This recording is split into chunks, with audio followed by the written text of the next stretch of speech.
tan a সমান 5/3 হলে sec a সমান কত? তাহলে sec a, sec এর সূত্র আছে সরাসরি, sec a সমান √1 প্লাস tan স্কয়ার a। তাহলে √1 প্লাস tan এর মান 4/3, তাহলে স্কয়ার যেহেতু আছে 4/16/3 3 9, তাহলে √9, 9 আর 16 যোগ করলে 25, তাহলে হয় 5/3। তাহলে 5/3 আছে খ নম্বরে।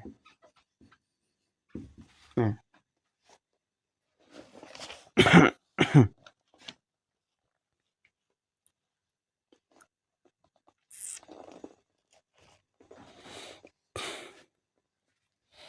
আর 3 নম্বরকে মান ধরে করলেও করা যায়। tan এর সমান দেওয়া আছে 4/3, তার মানে 4 হলো লম্ব, 3 হলো ভূমি।